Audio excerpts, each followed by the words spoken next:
Click subscribe to get daily Manchester United content from passionate Reds, only on All for United.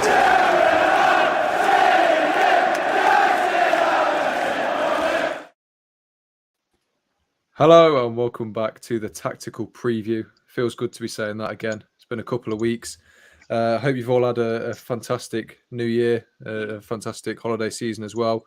Same goes for Stu and Abdul, my tried and trusted partnership to join me as ever. But yeah, shame we don't have the same level of excitement for United at the minute. Not a good period. I think we've managed to somehow go downhill since we last had a show, and that's saying something. But before we get into it, as ever, be sure to like and subscribe if you do enjoy.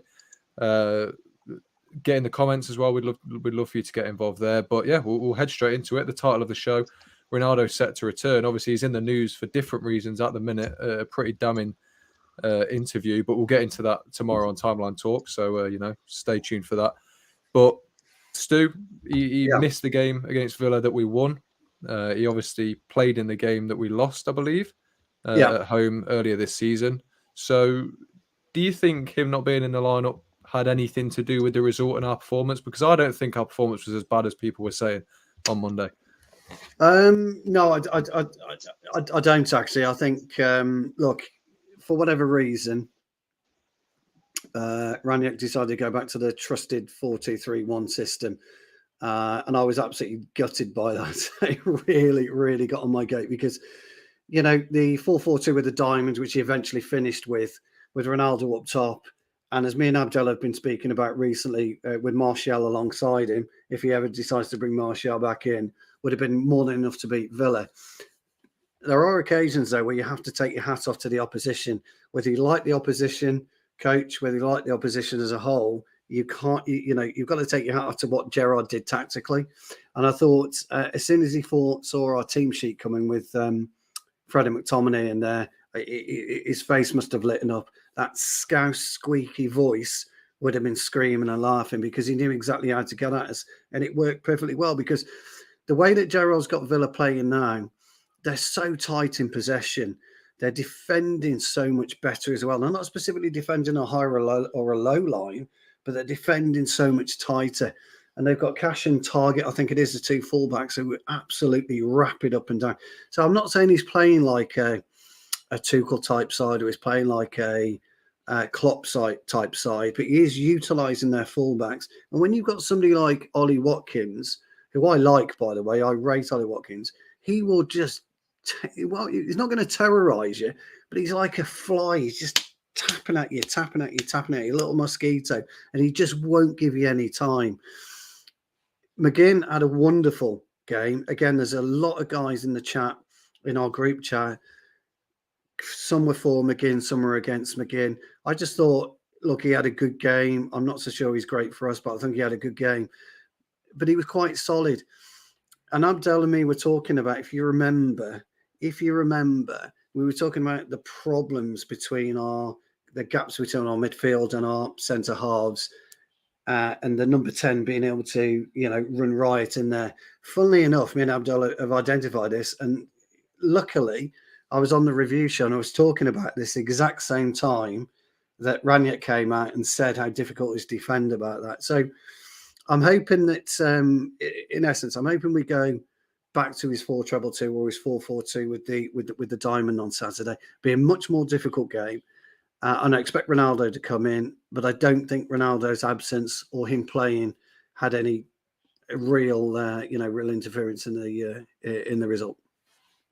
Yeah, it's fair enough. I'll come to you, Abdul, because it's an interesting point. And obviously, you got a bit of stick earlier in the season for saying, maybe Ronaldo's disrupted this team. Did you see anything notable in his absence against Aston Villa? Because I think it was the most shots we've had under Ralph Rangnick. Obviously, it wasn't a good performance by any means compared to what we were seeing last year. But did his absence from the team have any sort of impact, whether it be positive or negative?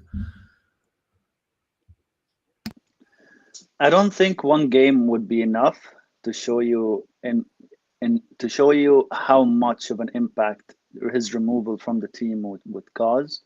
Especially because they've been playing with him almost every game for like half a season now. So whatever the disruption that happened already or the damage that has been caused has already been caused. So you would need at least 3 to 4 games with him outside of the side for you to actually see the effects of him moving out. And the thing is with Ronaldo, it's mainly his in possession work when we have the ball, right? Like, so forget the pressing for a moment, right? Forget off the ball stuff. In possession itself, the way the attacking structure flows, he disrupts that. Why? Because he's the type of player that you really can't order him too much to, to tell him, oh, I need you just to be in that position. Like, I'm Cristiano Ronaldo, I'll be whatever I want, kind of thing. And I'm not saying he is like that, but I'm just saying that from what I've seen from him on the pitch, he goes whatever he wants, right? So he goes to the middle of the pitch where sometimes Shaw is and plays very useless balls between him and Shaw, right?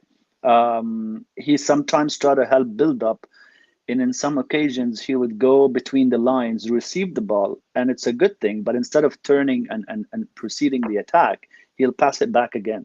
So he does exactly the type of stuff that we complain about Fred and Scott from, right? So when the center backs pass to the midfield, Scott or Fred, they either pass it to each other or pass it back to the center backs, right? He does that by getting back into between the lines, getting back to midfield, receiving a ball from Maguire or Varane or whatever the center back is, right? But instead of progressing the attack, he actually passes it back.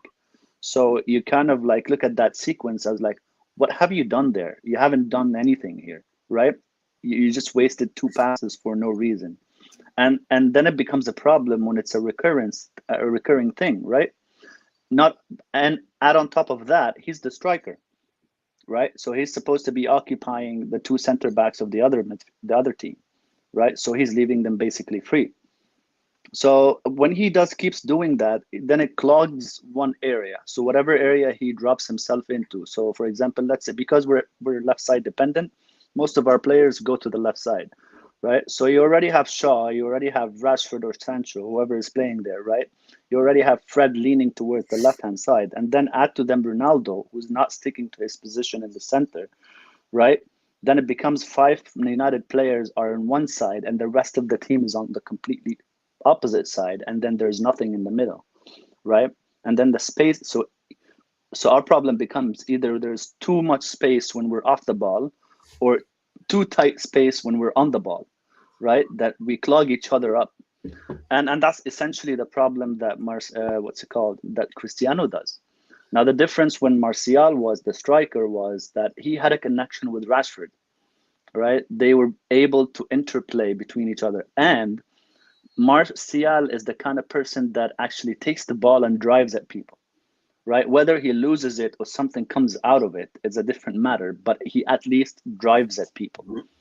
But Cristiano doesn't hold the ball and tries to drive. Cristiano just takes a one touch and passes it back to whoever and then runs to the middle again, right? So like these little things, I know they're very, very small, but they clog up the play that makes your play disjointed. And then someone like Luke Shaw or someone like Marcus Rashford be like, okay, what is he going to do next?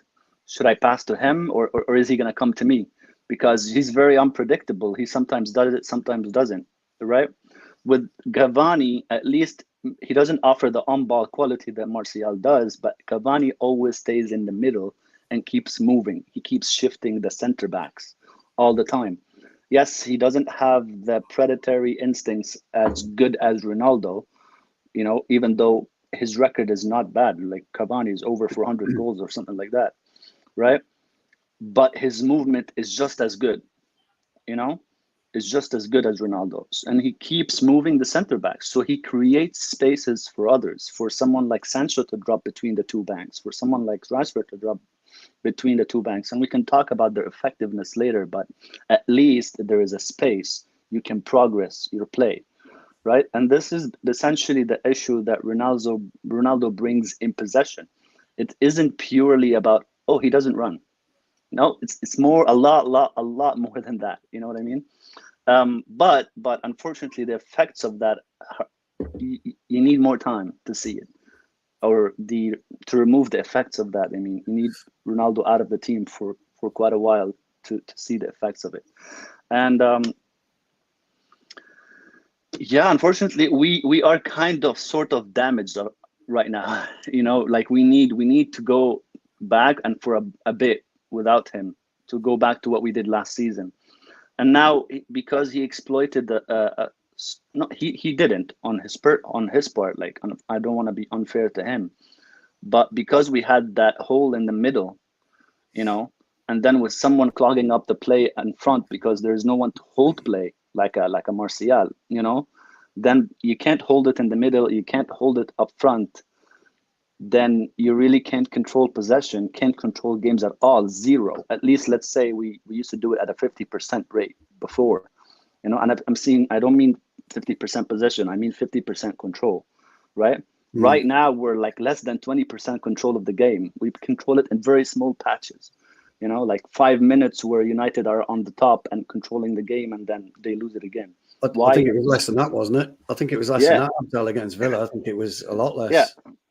So there is like zero control in the middle. There's zero control up top because you can't even hold possession up top because the players you're playing up top are not players who hold possession, right? So what are you doing? Basically, you're saying, I'm completely open, run at my defense, you know? And that's what's been happening. This is why someone like Maguire got hit with very bad form.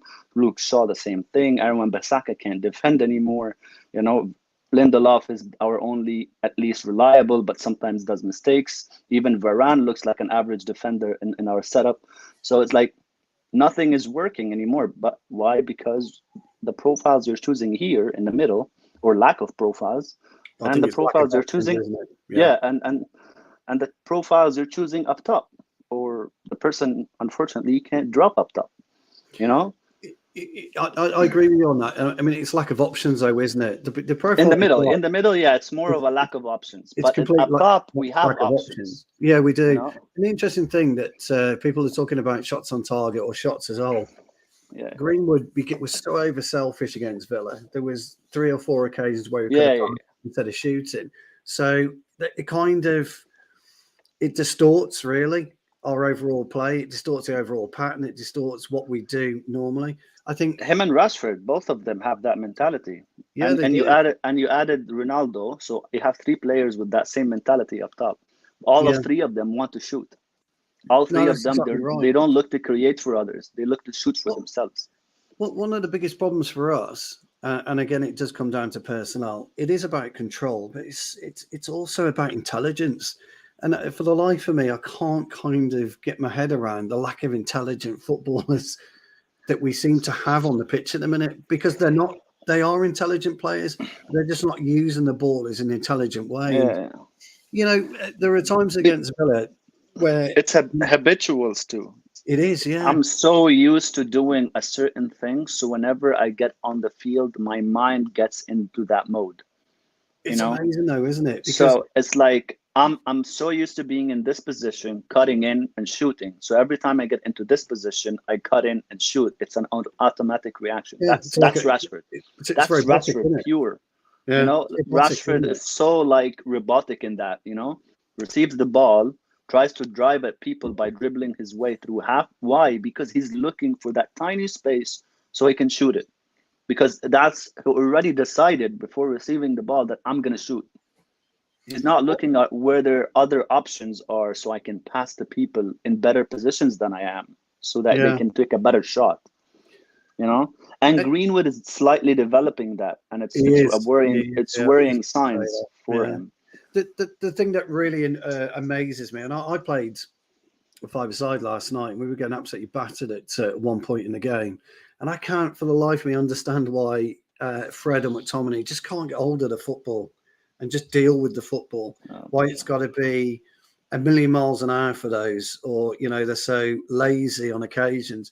I mean, last night, it's a question of get it and drop it 2 yards, move 2 yards, get it back 2 yards, pop it off again 2 yards, take the possession away from the opposition. And we don't do that. We're not good enough to do that in a minute. So there's such a culmination at the moment. So many issues between basically our front 6 just not working together as a unit. Now, we've spoken about our quartet not working together, our goalkeeper, our two centre halves, and our central midfielder, and that's a massive problem for us. So Rangnick's got. I mean, I think Rangnick needs time. I agree with you, Abdel. I think he needs a lot of time. Whether he's going to get that time, whether 6 months is enough, I don't know. I don't want to talk about Ronaldo's interview too much, but I didn't mind it one little bit. I don't mind stuff like that, but I'm at a different generation to today. So obviously you'll be talking about that tomorrow night. But I think you're going to see. I think I liked what he said. I just didn't I didn't like the reaction to what he said. So people react to different players differently because who they are. So like these same words could have been said by any other player in the team. Maguire being one. Yeah, and even if it's not Maguire, let's say it's Pogba. Pogba could have come out and said the same thing, and people would have responded completely differently. But because we have this mentality of holding certain players into like almost a god level, like whatever they say or do, he said that, he's right. You know what I mean? Like, but other players say the same thing too. Like, he hasn't said something out of the blue. But I completely agree with what he said, though. You know, I like stuff like that. I don't like the modern mentality. You can't criticize a player, publicly or whatever. I think you should be able to. There's no problem to me. Yeah, I completely agree. Obviously, we will be covering it much more extensively tomorrow. So it's all right. Stay tuned for that. But I want to go back to something Abdul said about control. It's a big thing that Rangnick's been reiterating over and over again, and yet we still don't seem to have it. So it all fits together quite nicely moving into that midfield. Scott McTominay is suspended for this upcoming game, along with Luke Shaw. And actually, I don't know if either of you picked up, but in one of his post-match comments, again after the Villa game, speaking about Donny, he said, "With the amount of control I want to get into a game is likely going to require a midfield three," which opened the door a little bit for Donny to come into proceedings. So I'll ask you first, Stu. With McTominay, with those comments, with the need of control in games like this, is it finally time to see what Donny's like under Aston Villa, especially because he had a pretty positive cameo coming off the bench, didn't he? Yeah, I think it's been time for Donny for a while, really. I know people have. You can speculate all you like about what's happened with him. None of us know, do we? So, let's look to the future. Don is the type of player that can control the midfield. Don is the type of player that can receive the ball in difficult areas. Don is the type of player that can drift into space that nobody else seems to pick out. Don is the type of player that Manchester United have been crying out for years. But the problem is whether he can't deal with it physically, whether he can't deal with it mentally, whether he can't deal with the Premiership at all, we don't know. And the reason we don't know that is because we haven't seen him 5 or 6 games in a row. So Abdel makes a brilliant point. Do we think we'd be better off with or without Ronaldo? We won't know until 5 or 6 games in. And it's exactly the same with Donny. With a player like Donny, you don't know until he's had this run of games. Now, people say, well, he's not doing enough in training. Possibly he's not. There's something not been right with Donny since he's arrived at the club for 3 managers, including Carrick, to not want to trust him. I think he's the missing piece in our jigsaw. I think he's been the missing piece in our jigsaw for a while. And I think if he gets a shot against Villa, I think it'll be perfect for him. Rangnick's smart enough to understand the way that Villa are going to come. Gerrard is a smart manager, but I don't think he's smart enough to change the way that he's going to play on Saturday. Sunday, is it Saturday or Sunday? I can't remember. But I don't think he's going to change the way that we play, that Villa play. And I think Rangnick will change the way. I think Rangnick could go back to his diamond formation. And I think he'll utilise, if I was him, I'd be utilising Donny and I'd be utilising Matic. Because Matic, although he doesn't have the speed anymore, and I know he's very one-dimensional, he really is, he's all left foot. He turns into himself rather than turn away because of his all left foot. But I think him and Donny will be absolutely ideal together. I think they complement each other. But the problem is we're not seeing that. And with Donny in the side, and Abdel's spoken about this a lot now, and Abdal's right, it will give Bruno that freedom that he needs. And it won't just be the freedom on the right-hand side or freedom on the left-hand side. It'll be the freedom across the pitch and the front, the final third. Now, somebody made made a really good point, and I'd be interested in Abdal's viewpoint on this, about whether or not Bruno would be a good fit for Ronaldo, as a pair. And we don't know because we're not seeing it. So I don't know. So it'd be an interesting thought. But if you do, that certainly would then really allow Donny to blossom. But what you're going to get with Donny is intelligence. I talk about it all the time. I love intelligent footballers, and he's an intelligent footballer. I wasn't. I was never intelligent enough. I was just a bulldozer. Donny's got that intelligence, and I think we so dearly needed that against Villa over the weekend, because there are occasions when you're being pummeled and pummeled and pummeled and pummeled, where you just need somebody to get their foot on the football, and he will do that. So I think, I think Saturday will be ideal for Donny. I don't know what Abdel's thoughts are, but I think it'll be ideal. Well, I wanted to ask you, Abdul. Obviously, if Donny did come in, assuming we're going to play a formation with two holding midfielders, whether it be a 4-2-3-1 or Rangnick's preferred formation of a 4-2-2-2, does Donny have the capability of playing next to, say, a Fred in that pivot? Because we saw he can put a tackle in, but over the spell of 90 minutes, does he have that level of defensive awareness, that level of concentration to offer a suitable, role going forwards and backwards in that sort of position? Okay, so in those two options that you said, Fred and Donny, right? If you take you guys back a little bit to the Wolves game earlier in the season, right? Most people said we performed badly, and we did, and because Ollie is bad at tactics and all that stuff, right? But the thing is, with that game specifically, there was just one tactical problem that faced us that caused a lot of problems, and that issue was that both Fred and Pogba, right, were moving up the field together and leaving basically Varane and Maguire completely open to face Traore on their own, right? And that was the only tactical issue that we had there. And even when Pogba and Fred tried to face Traore head on, he was able to bulldoze his way through them, right? So Traore was kind of, there was a tactical issue, but at the same time, there was also the Traore's manhandling the whole midfield on his own, like the entire back line, and if his end product was just better, Wolves would have had like more chances and probably would have scored, and we lost that game. Obviously, there was also the us giving the ball away issue. But why I'm saying this game specifically, because those two profiles are very similar, because, well, you're playing Fred again, but Pogba and Donny, they're very, very similar in their way, the way they play. Like, Donny doesn't have the range of passing that Pogba has, correct, and the drive and the dribbling, but Donny has the mentality of Pogba, which is, I'm a forward player.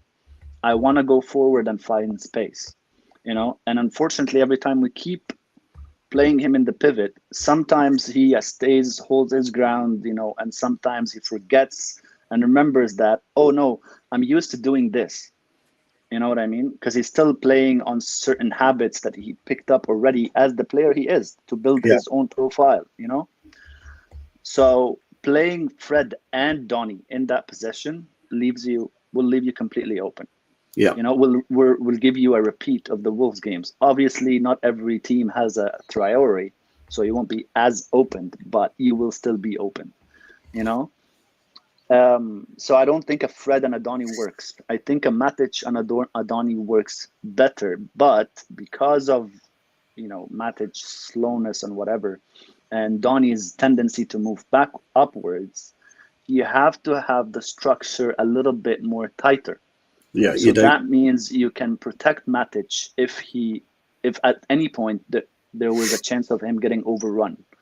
If he can make that, it's not a diamond since we played De Gea, but if he can make that triangle between, let's say, Maguire, Varane, and Matic tighter, with the two fullbacks not too away from them, then you can protect Matic. And even if Donny moves up, right? Usually what, for example, teams like City and Liverpool, what protects if Fernandinho plays, because Fernandinho is not fast, right? What protects Fernandinho is that, one, I have the two center backs behind me, but the center backs, I have Ederson behind me. Exactly Ederson right. will come out to the halfway line if something I can't reach. And we saw a perfect example of that in the Villa game, right? Lindelof's touch was bad, but the distance between the ball and De Gea was a lot shorter between the distance of Ollie Watkins and the ball. And De Gea could have cleared that ball. But his first reaction was what? No, let me get back to my line. Exactly right. And that's who De Gea is. Unfortunately, he's been like that for the last 10 years. You're not going to change that about De Gea. It's just not going to change, right? So, yes, bad touch from Lindelof, but De Gea could have saved Lindelof the trouble, and we wouldn't have conceded that chance, and they hit the bar, right? So you see these little dynamics, these very little issues that people don't want to stress on, because I'm like, no, De Gea's shot stopping is good enough. But no, he causes other issues. It's a chain effect, right? Donny is good on the ball, yes, but he moves forward, so you need to change a lot of things around him to hide that weakness of his. Matic is slow. Okay, cool. He has a lot of disadvantages, but are we equipped enough to change the entire setup around Matic to protect that weakness? So it's like, yes, there's a good advantage of playing Matic and Donny, but how are we going to change that setup around them, right? And unfortunately, because of the lack of options, it's the best thing that we That's have. the problem. It's options. Yeah, unfortunately, like I said, like it all stems into one line. We are a bit unbalanced team. We are. The issue with on Saturday, I'm sure you picked up, Abdel, was the distance between Varane and Lindelof side by side. There was a chasm. And as you quite rightly said, we were overcompensated on the right-hand side, I think it was. And that's because at times Fred was moving into Dalot's position. Yeah. And this is where discipline in football comes. And this is where, for the last 2 months, me and you have spoken about the need and the necessity to have that holding player, whoever it may well be. Yeah. And where Maguire and Varane are better is they're more tighter as a unit. They're a much tighter unit together. We're starting to get some kind of understanding. And once we get through that, we'll be okay, because everything else kind of almost takes care of itself. If we could get that one player, that's the real key to it. And I know we've been talking about it for months, and we're like a broken record. But you can't, forget the obvious, and that's the obvious. The obvious has always been that little play. For me, I think if we put Donny in, I think you're right. But also with having Donny in there, there's a little bit more with Bruno. If he's got to cover and he's not covering, he's not dropping in that 10 or 15 yards, which we've spoken about on more than one occasion, he would need to do that on Saturday for sure. He would need to be that extra cover if Matic is caught short.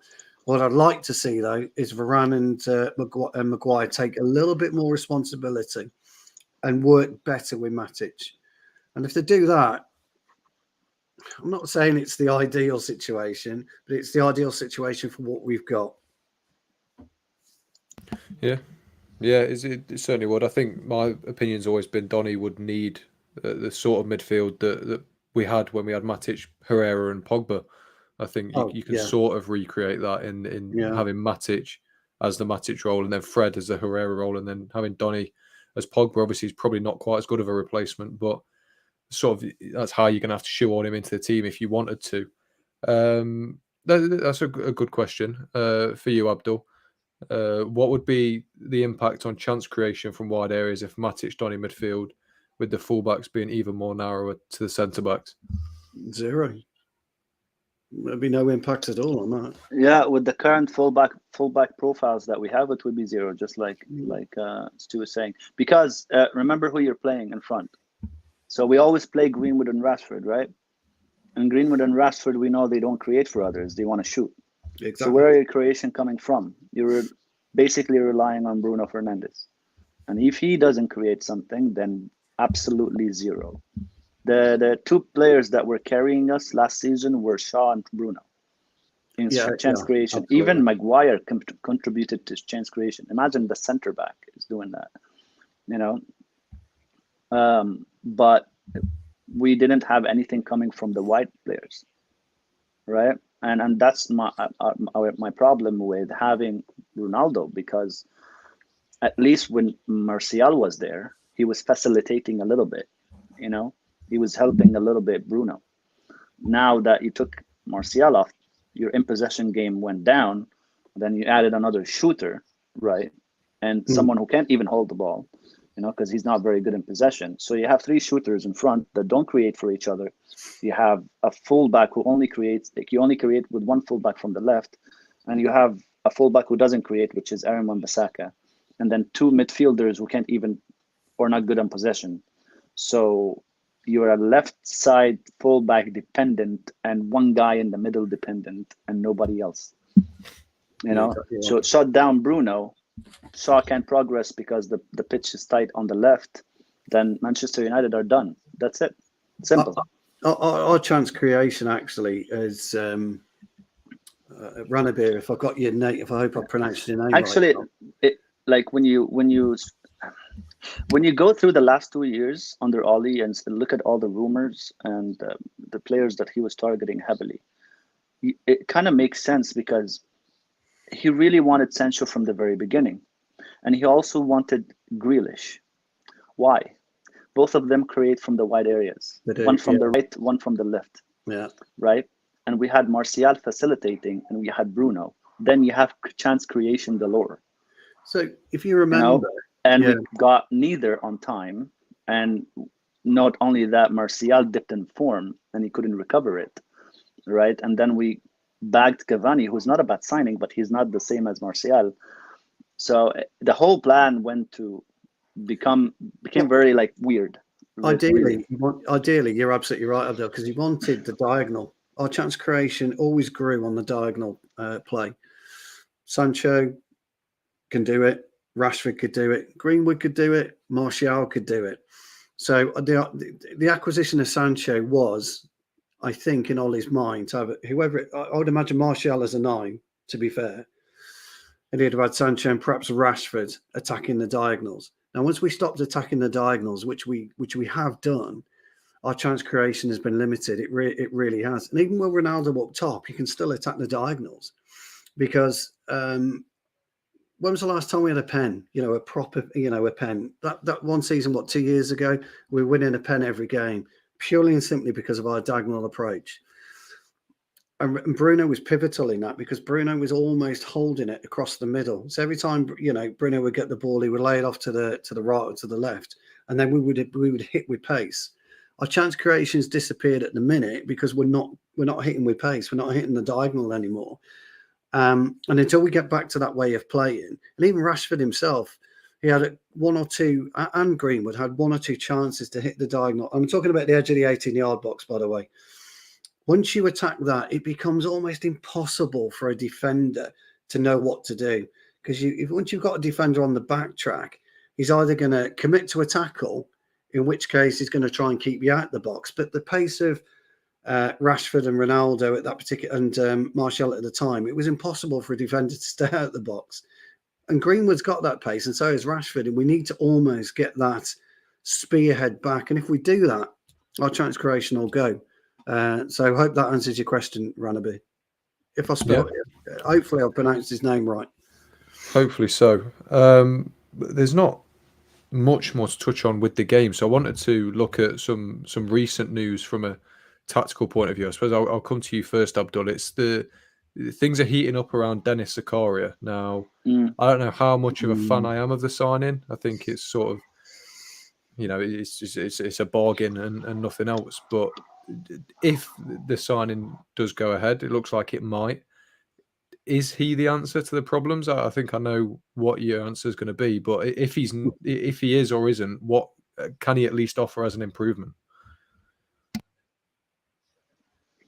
If you asked me that question last year, I would have told you he is an improvement. But right now, he got hit by a really bad injury, and he hasn't been playing often.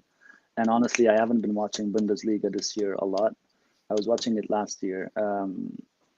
So most of his qualities center around a better version of Scott McTominay, basically. But Yeah. are you getting a lot better than Scott McTominay? Then it's debatable. Like it's like in between. I would say he was very good at like the tight spaces and progressing and stuff like that. But that, like, I don't know how he is now with that injury because he hasn't been playing. Yeah, I'm in the same opinion of Abdul on that one. I think maybe last year, I think he'd have been okay. I'm not so sure. I know £6 million a bargain, and in today's transfer market, it's a pint of beer, isn't it? So is he going to come in and improve us? It's hard to say. I've not seen enough of him this year. I've been watching the Bundesliga, but I've not seen enough of him this year to make a real judgment as to whether he'd improve us or not. The only thing I would say is it's Rangnick's homing, isn't it? That's his schooling. He knows the Bundesliga, and one of the good things he's good at seeing players. He's good at. I think he's 21, isn't he, Zakaria? 22, something like that. I think he's a youngster. I think he's like 24. 24. 24. Is there what Swiss international and Switzerland at the moment have got a decent same age as Scott as well. So yeah. I don't know. Look, for £6 million, he's got to be worth the punt, hasn't he? But whether or not he come in and have the impact that we need for the next 6 months, I'm not so sure. I'm with Abdul on that one. I'm on the fence on it. Yeah, I think he's gonna come in and, but he's gonna be a good squad player at least. But I think the thing that worries me is that you watch the people who have watched him, hear what they have to say about him, and by the sounds of it, he's a modern day box to box midfielder. But you look at Scott McTominay and Fred, their issue is that there's two box to box midfielders playing next to each other when at least one of them should be sitting. So it makes you wonder, are we really going to fill that void of a natural defensive midfielder when one of his best strengths is progressing the ball forward and that sort of thing? I've got looking at stats on him, and he's not a tackler. He's good at intercepting the ball, blocking, but he's not a natural ball winner in that sense. He like I said, he's very good at progressing the ball, but McTominay and Fred can both progress the ball. They can both win the ball as well. So it just makes you think, is he that one that we need, or are we just signing him because he's available for so cheap? Well, I think that's the key. I mean, he reminds me of Frank Kessie in many ways, because Kessie's more of a transitional player. We can put a tackle in Kessie, etc., before people jump on me in the comments. But I think Zakira, they're very, very similar in players. And I think you're right, James. I think you hit the nail on the head. I don't think he's going to offer us anything different to what we've already got. But would he? The thing about a new player coming into a new club is you're going to get that. He's going to want to do everything he can, isn't he, to impress? And a player that needs to impress or wants to impress sometimes is okay. Sometimes what you do need. So whether or not he's actually going to be what we need, I don't know. I don't know. I'm on the fence with it, actually. Yeah, it's all up in the air. I'm saying this: if I see him in a United shirt, I'm going to get excited and I'm going to pretend he's the best thing since sliced bread. But Brozovic for me. I've been banging the Brozovic drum for months. Brozovic for me. Yeah, well, that brings me on then, Abdul. If we're not going with Dennis Zakaria, it's been at least 6 months since we've asked this question, so opinions could change. But in your mind, is there a ready-made player to fill that role that we need?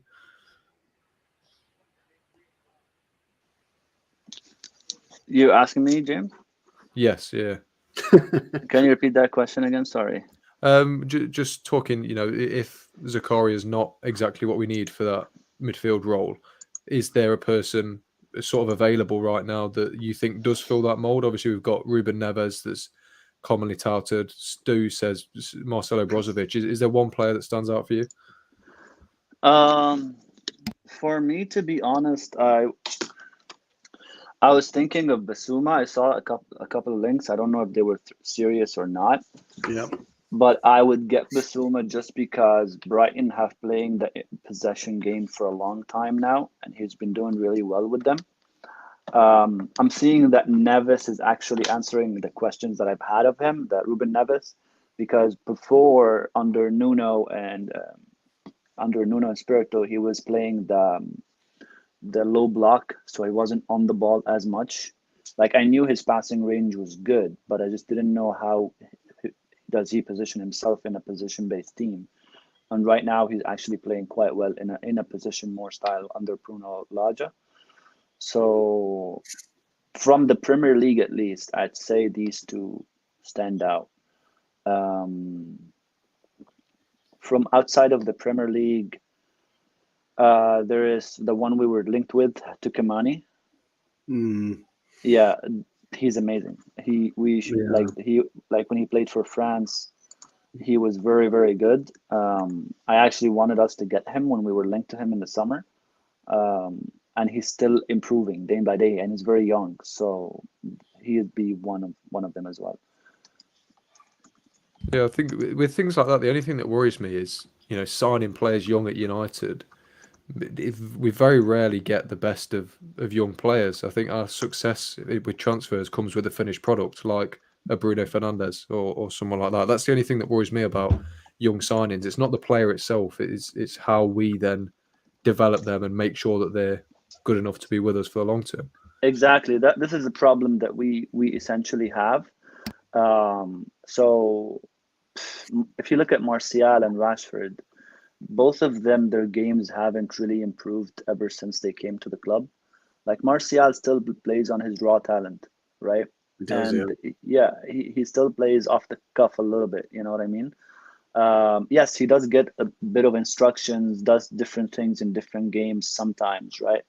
But his awareness of space inside the box, his making the right runs, moving the center backs in the right way sometimes, it's still not really developed highly in him. The same thing goes with Rashford. He has this one track mind of, like, I want to cut in and shoot, like it's the only thing he has in his locker. But like, he has a lot of talent. He has a lot of attributes that if he developed, he could be on a different level. But he just haven't improved them. So, like, when I remember I said this before on the show, if you put Marcus Rashford on the right as opposed to putting him on the left, and notice his game, it changes completely. Why? One, because we're left-based. We're heavy on the left, so he knows the ball is not coming to the right. Right. So what he does is he makes runs and hopes someone from the left would bring him a ball over the top. So he makes more runs off the right. That's one. Secondly, when he is on the right, he can't cut in. So he starts to think of creating for others more than actually trying to cut in and shoot himself. So you can see clearly that his game completely changes when he comes from the right-hand side instead of the left-hand side. So it's not that a matter of they don't have the talent, they both do, but it just hasn't been developed so that it can be more complete under one specific position. And look, I'm not the type of person that would blame the whole thing on one person. Like I've seen lately, everyone's trying to blame it on Solskjaer, right? Yeah. But these two guys have been playing under Mourinho for 2.5 years, just as much as Solskjaer. And they've played under Louis van Gaal, right? Yes, Rashford didn't have much of Van Gaal, but Martial had a year under Van Gaal, right? And they haven't developed. So it's clearly not a manager issue. It's clearly a player issue. Of course it is, yeah. So if all these three different managers haven't developed your game, then there's something that you're not doing. So, like, I mean, take for example, when Martial scored a hat-trick against Sheffield United post-lockdown, he had an interview, and it's one of those rare interviews from Martial. What did he say in the interview? He's like, I think that the manager will like my second goal because it was very close to the post. He likes tapping. So I'm like, okay, so Ollie's telling you exactly what you need to work on, what you don't have in your game. And he's going to be happy about that. That's that specific goal. So why aren't you improving in that aspect, in that area, right? Because, okay, I've already told you your weakness in your game. I told you that you need to improve it.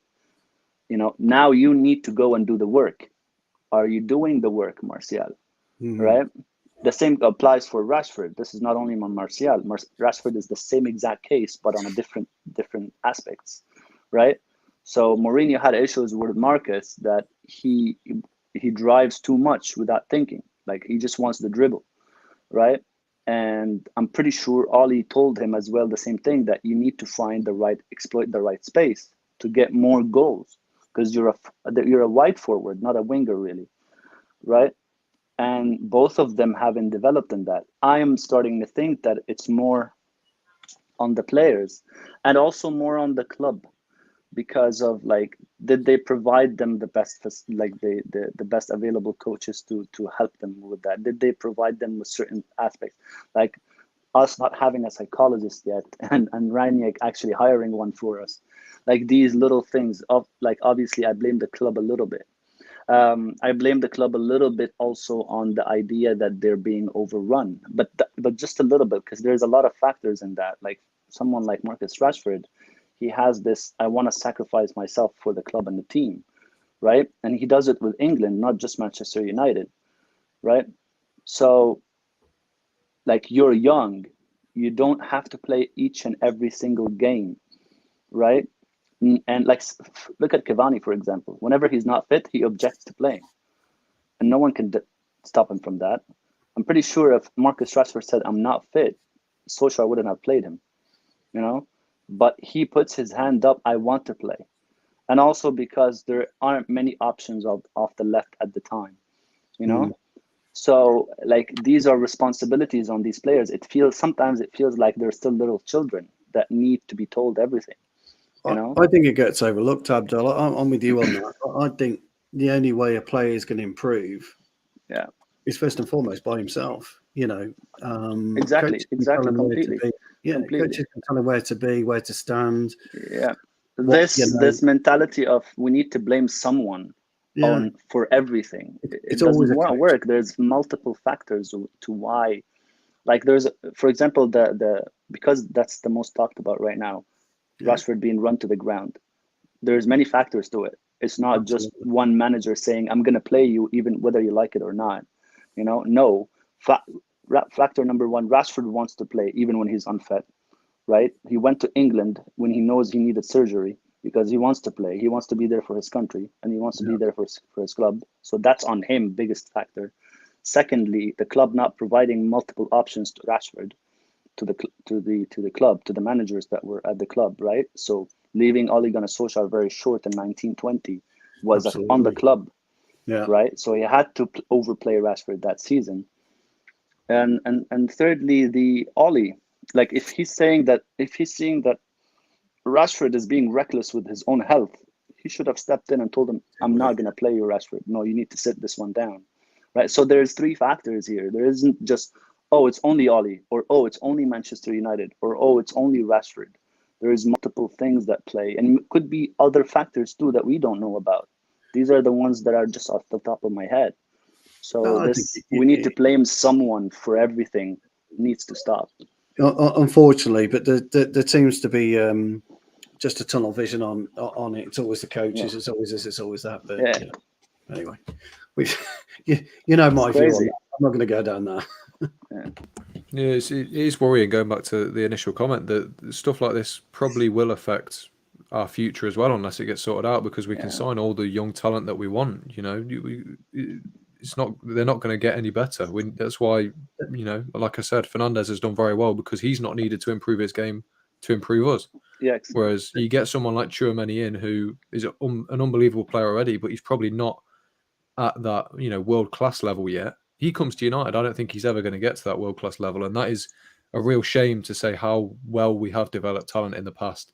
Well, it also depends, though, how determined he is to reach that level. I mean, if the player's not determined to reach that level, you never, no amount of coaching or no amount of having a go at the play will make a complete, you know, blinded difference. Look at Ravel Morrison.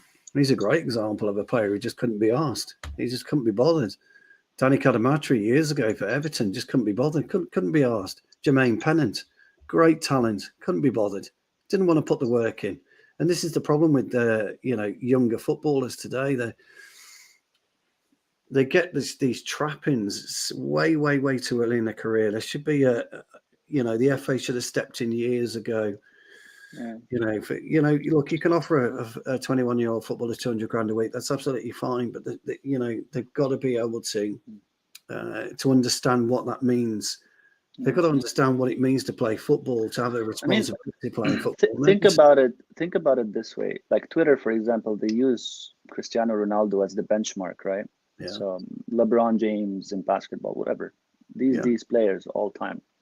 Right. Do you think that these players just happen to have the best coaches everywhere they went? No.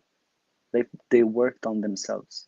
Do you think that Sir Alex Ferguson was taking charge of the session and whipping crosses for Ronaldo to improve his heading? No chance.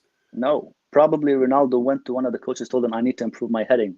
I need to be the best in the world in this, And he told him, whip the crosses for me and I'll do it. You know what I mean? Or told him, give me insights, give me some tips. Like, what can I do to improve my heading?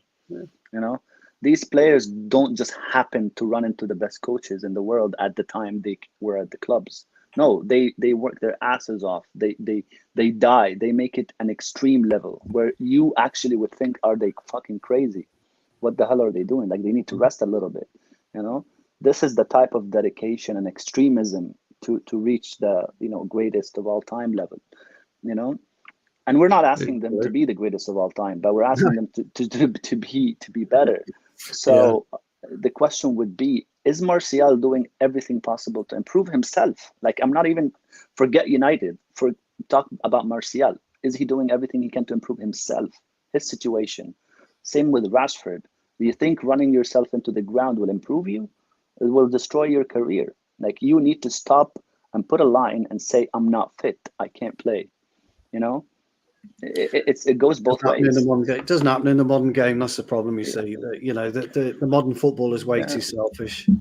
Yeah, they just are. It all goes back to we're doing full circle here. It goes back to the Ronaldo interview today. He said with the young players and a lot of his teammates, he said, I'm going to be a helping hand if they need me, but if they don't need me, if they're not seeking advice from me, they need to be doing it on their own, going and working on their own issues, which is a big statement towards suggesting that a lot of these players aren't determined to right the wrongs within their game and seek extra training like he's so famously done in the past. It's a really weird culture change, isn't it, within this club and probably within young footballers in general more that we're seeing now that it just, particularly in United, there doesn't seem to be that desire to go out and make yourself the best at everything that you possibly can be. Well, I think when Ronaldo was 18 years old, you've got to understand the dressing room he was walking into and the types of characters. I'm not talking about... Yeah, the environment helps for sure. Yeah, exactly. I'm not talking about what happens on the pitch. I'm talking about general personalities and general people, Schmeichel and Keane, Ferdinand, these are top end players who knew what they were doing. The thing about it is, and people will go on about, well, the modern day doesn't require it, but you don't become an apprentice anymore. You don't have to learn your trade anymore, unfortunately, the modern day footballer. And I think it almost needs to go back to old school with these kids and these players, that you don't, if you do make it, you're going to be here for a finite time and you've got to really understand where you are at any given time in your career. Phil Foden is probably a good example of a young lad. He's gone off the rails a couple of times, but they won't allow him to do that. He got dropped along with Grealish. Guardiola dropped them for doing whatever they were doing and vice versa. And we don't seem to have that stubbornness and that sternness about us anymore. And I think sometimes players, they make one or two first team appearances. They think they've made it. They go on and get the Mercedes or whatever. And I just think it needs to be dialed back a lot. Greenwood at the minute is going through a very, very difficult period. I don't think even he knows what he is as a footballer right now. I really do. And Rashford, again, he's going through this period where he needs to be taken out of the team for his own good, actually. But it's all about strength of management. We've got enough players within our bloated squad to enable us to cope without Rashford for a while. But these players need a bit of a wake-up call. And the one thing that Ronaldo is turning around and saying, and he's called them out over it, he's called out these players. They're not going to him for advice. They're not talking to him. He's called it out. He said it. Without saying it, he's already said it. And, But anyway, it's just modern day. Like, I could go on about it forever because my views on modernism and modern football. I think they're a bunch of. I'm just talking players in general. I think they're a bunch of posers and a bunch of girls. Like right now in this dressing room, I can imagine someone like Elanga going to Cavani and Ronaldo and asking for advice. I can imagine someone like the young ones, like the ones that are still 17, 18, 16. They're still in awe of these characters and be like, oh my God, Cristiano Ronaldo's at the club, or oh my God, I'm playing with Edison Cavani. But someone like Martial, Rashford, they're well established in their own career. So yes, they are still a bit of an awe. Cristiano Ronaldo came back to the club and we're playing with him. But there's also kind of like, well, it's not that I don't need you, but I don't want to be in the possession of like I'm a little boy you need to take care of. You know what I mean? Or give advice to. Exactly what you mean. It's there's still a bit of ego in there, that won't let them be like, hey, Cristiano, can you show me how to do this, please? Like, no, they won't be they won't have that. But the kids know. The kids are so in awe of these big characters that are like, please make me like you, kind of thing, Well, Ronaldo himself, he had that issue with Ruud van Nistelrooy. He had that problem with Ruud. Yeah. And he learned a lot from that. He's the first to admit, Ruud was the first to admit he got it wrong, but Ronaldo was the first to admit he learned a lot. Yeah. As good as you think you are, you're not. And these kids have got to understand that. And it's the likes of Rashford and Greenwood, they've got to understand that. And Martial, I think you're right about personal development. Yeah. They don't but care. it also depends on how Cristiano comes off, by the way. Well, yeah, true. I mean, we don't know, do we? But if the only thing I can speculate off of is some of the videos that were released from like Real Madrid's dressing rooms and Juventus dressing rooms. He can be an ass sometimes. You know what I mean? He can. Yeah. So it depends on how he comes across. Like, it's all well and good saying they can come and ask me, but if you made it so that I don't feel like talking to him, man, he's just like, he's not a good person. He's not a good person, but it's just not a good talk. You know what I mean? Yeah. I feel like he's being condescending to me, kind of thing. Yeah. So it depends on how Cristiano comes across. Because, like, for example, Greenwood had no problem with Cavani. We saw that relationship developing between them, right? Cavani wanted to protect him during the Roma game. It's like his little brother. Like, he'd go for a war for him. Yeah. So it depends on how Cristiano comes across as a character, and I don't want to be unfair to him, but I think there is a dynamic there that's not working between them and him, because I don't see the same adulation and Ronaldo's with us in the team kind of thing anymore. You know what I mean? Especially when he started, throwing his hands up and talking to them on the pitch and stuff like that. I think that's because, Abdel, they've not had that in the past. They've not had that one or two players. Yeah, possibly for sure. That do that. Whereas, as I say, the environment he walked into was completely different. You're walking into a team of absolute winners, animals, and we haven't got that team of real winners, unfortunately. See, like, I've seen this argument on Twitter where, like, apparently we have a bunch of losers and he's the only winner in the team. I don't believe that. No, I don't. I don't believe that at all, man. Because, like, there is a lot of people in that dressing room that won stuff. And then again, think about it. Even if they haven't won a trophy, think about it this way: these guys have dedicated their entire life to be where they are, right? Yes, we were talking earlier about working hard, Martial and Rashford and stuff, but this is like kind of like the extreme level, because they're at a point where they think they've reached, the limit. They've reached the I'm at Manchester United, I'm a player of Manchester United, I'm a starter. So where else can I go after that? I've already reached it. But what I'm talking about,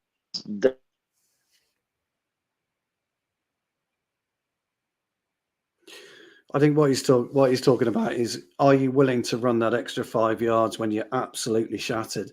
And unfortunately, they're not. Unfortunately, we don't have enough of those out there, and so I can understand. We saw that against Villarreal, didn't we? I'll let Abdul speak again. Sorry, I was saying that what I was talking about was I'm a little kid. I decided to dedicate my life and my after school time and free time, everything, to becoming a player.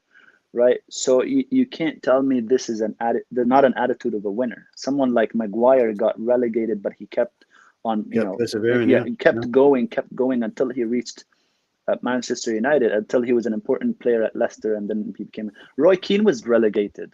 If relegation was a mark of a bad player, then Roy Keane should be one of them. But he was the greatest captain that we've had, So like relegation is not a mark of a bad player or someone who's a loser. He could be just in a bad team, a good player in a bad team.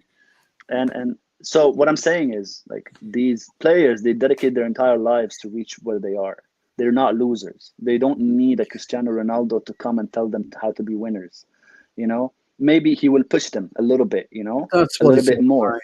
It's all about pushing. It's all about pushing. If you've got one or two teammates that won't take that extra step with you, that's where the frustration, Because comes. like we have De Gea, who's won trophies. Rashford, most of them won trophies. Varane won trophies. Varane won trophies. Lindelof won trophies with us. Yeah. Who else won trophies? A lot of them won trophies with us, right? Yeah, Rashford won a trophy. So it's not a lack of winning trophies. It's just a lot, like more of like the whole thing changed on them this season. And they didn't know how to adapt to the whole thing. I think that's probably what it is. But at the end of the day, they've got 6 months to put it right. They do. And they do. It's up to them now, isn't it? Yeah. Certainly is. I think that rounds us off pretty well. Wherever the hour mark. I hope that was as good of a return for the tactical preview as you'd hoped. I certainly enjoyed it. But yeah, that's it for we're back to regularly scheduled programs now. I'm back in the country, so you have a host for the Stu and Abdul show at least. But yeah, if you enjoyed it, stay tuned for next Tuesday's next Thursday's episode. Sorry, stay tuned for Timeline Talk as well tomorrow. Should be a big show. Got a return of an AFU legend. Stu will know I'm on about. So stay tuned for that. Yeah, looking forward to listening to him. Looking forward to listening to him. So he's big time in the comments at the minute. So in the group chat. So yeah, looking forward to listening to him. But yeah, Stu, Abdul, thank you as ever for joining me. Make my job a lot easier. Thank you for everyone who tuned in, got involved in the comments. If you enjoyed, be sure to like and subscribe. But until next time, we'll see you later.